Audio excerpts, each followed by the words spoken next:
Nama saya Majolong SPD NPD dari Dinas Pendidikan dan Kebudayaan Kabupaten Bombana, Jabatan Pengawas. Judul praktik baik saya, Ruang Rindu Belajar, dengan subtopik pembelajaran mendalam dan 8 dimensi profil lulusan. Dalam supervisi awal, saya menemukan sebagian guru binaan saya belum mengetahui dan memahami apa itu pembelajaran mendalam atau deep learning. Dan hanya mereka mendengarnya lewat media sosial atau bahkan pernah mengikuti dalam kegiatan webinar. Tetapi mereka juga tetap belum paham betul dan masih bertanya-tanya apa itu pembelajaran mendalam dan bagaimana mengimplementasikan dalam dimensi profil 8 dimensi profil lulusan ke dalam mata pelajaran.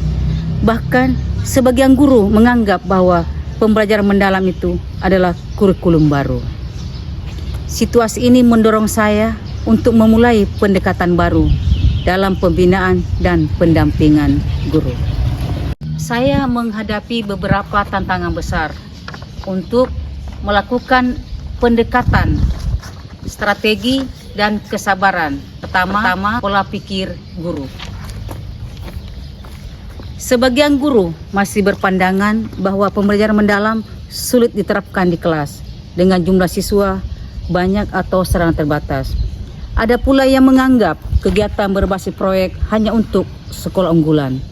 Mereka lebih nyaman dengan metode ceramah karena dianggap cepat dan mudah diukur. 2. Keterbatasan kapasitas dan dukungan. Sebagian guru belum memahami konsep 8 dimensi profil lulusan secara utuh. Mereka masih menganggap profil lulusan hanya sebagai pelengkap administrasi kurikulum, bukan fondasi karakter. Selain itu, keterbatasan fasilitas, terutama di sekolah pedesaan atau sekolah terpencil, membuat guru merasa tidak percaya diri untuk enggan berinovasi. Ketiga, minimnya kolaborasi dan refleksi. Budaya refleksi dan berbagi praktik baik di kalangan guru masih lemah. Banyak guru bekerja sendiri-sendiri, belum terbiasa berdiskusi dan mengevaluasi proses belajar. Padahal refleksi adalah inti dari pembelajaran mendalam. 4. Orientasi hasil akhir. Sebagian sekolah masih menilai keberhasilan belajar dari nilai rapor, bukan dari proses dan perkembangan karakter siswa. Hal ini menyebabkan guru cenderung fokus pada hasil ujian, bukan pengalaman belajar yang bermakna. Kelima, letak geografis. Sebagian sekolah binaan saya terletak di pelosok desa yang terpencil jauh dari transportasi umum. Tidak ada akses jaringan untuk menelpon dan bahkan jaringan internet. Hal ini yang menyebabkan guru enggan kreatif dan berinovasi dalam pembelajaran.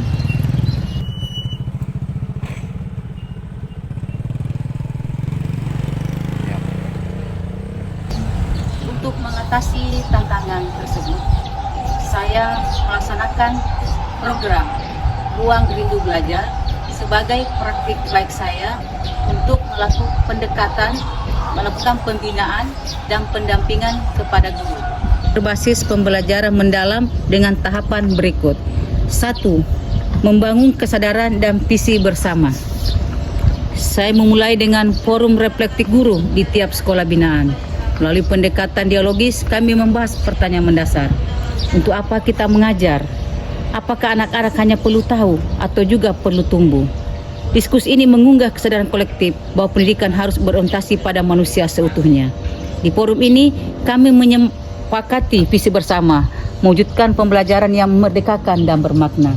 2. Pelatihan dan pendampingan pembelajaran mendalam. Saya mengadakan bimbingan teknis bertema pembelajaran mendalam untuk profil pelajar Pancasila, mengajak guru memahami konsep pembelajaran mendalam atau deep learning dan higher order thinking skill atau HOTS. Mendesain project basic learning dengan mengintegrasikan 8 dimensi profil lulusan. Pertama, beriman dan berakhlak mulia. Kedua, berkebinekaan global. Ketiga, bergotong royong. 4, mandiri. 5, benar kritis. 6, kreatif. 7, kesehatan. Dan 8, komunikasi. 3, model kelas ruang rindu belajar. Setelah pelatihan, kami mengadakan implementasi kelas model di salah satu sekolah binaan. Guru yang telah dilatih mempraktikkan pembelajaran mendalam di kelasnya, sementara guru lain mengobservasi. Dalam satu contoh proyek, tema yang diambil adalah sekolah sehat dan ramah lingkungan. Siswa meneliti sampah plastik di lingkungan sekolah, membuat laporan sederhana, membuat tempat pojok baca atau sudut baca, dan mendesain kampanye lingkungan melalui poster serta mempresentasikannya di depan komunitas sekolah. Selama proses ini, 8 dimensi profil belajar muncul secara alami. 4. Supervisi kolaboratif dan refleksi. Sebagai pengawas, saya tidak hanya menilai, tetapi juga mendampingi dan merefleksi. Setelah observasi kelas, kami melakukan sesi lesson reflection.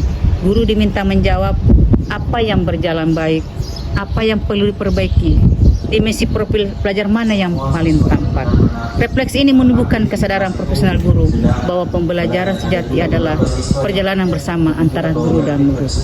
5. Komunitas belajar dan jejaring praktik baik.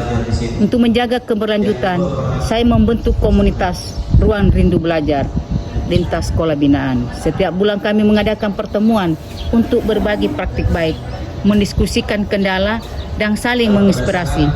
Kegiatan ini menciptakan ekosistem pembelajaran mendalam, bukan hanya bagi siswa, tetapi juga bagi guru dan kepala sekolah. Refleksi adanya dampak perubahan, guru sudah mulai kreatif dan inovatif dalam merancang pembelajaran mendalam.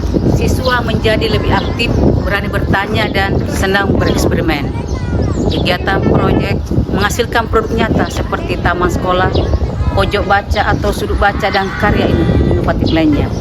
Kolaborasi antar guru meningkat dan budaya refleksi mulai tumbuh. Yang paling mengesankan, beberapa sekolah bahkan menjadikan Ruang Rindu Belajar sebagai program unggulan sekolah. 2. Dampak terhadap 8 dimensi profil lulusan. 8 dimensi profil pelajar semakin hidup dalam perilaku siswa. Mereka tidak hanya berpengetahuan, tapi juga berkarakter.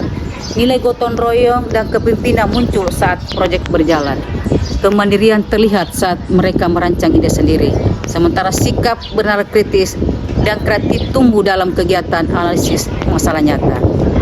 3. Pembelajaran bagi pengawas. Sebagai pengawas, saya belajar bahwa supervisi bukan sekedar mengoreksi, tetapi menumbuhkan. Pendekatan coaching dan reflektif jauh lebih efektif daripada instruksi satu arah. Pengawas juga perlu menjadi fasilitator pembelajaran bagi guru, bukan hanya penilai kebijakan.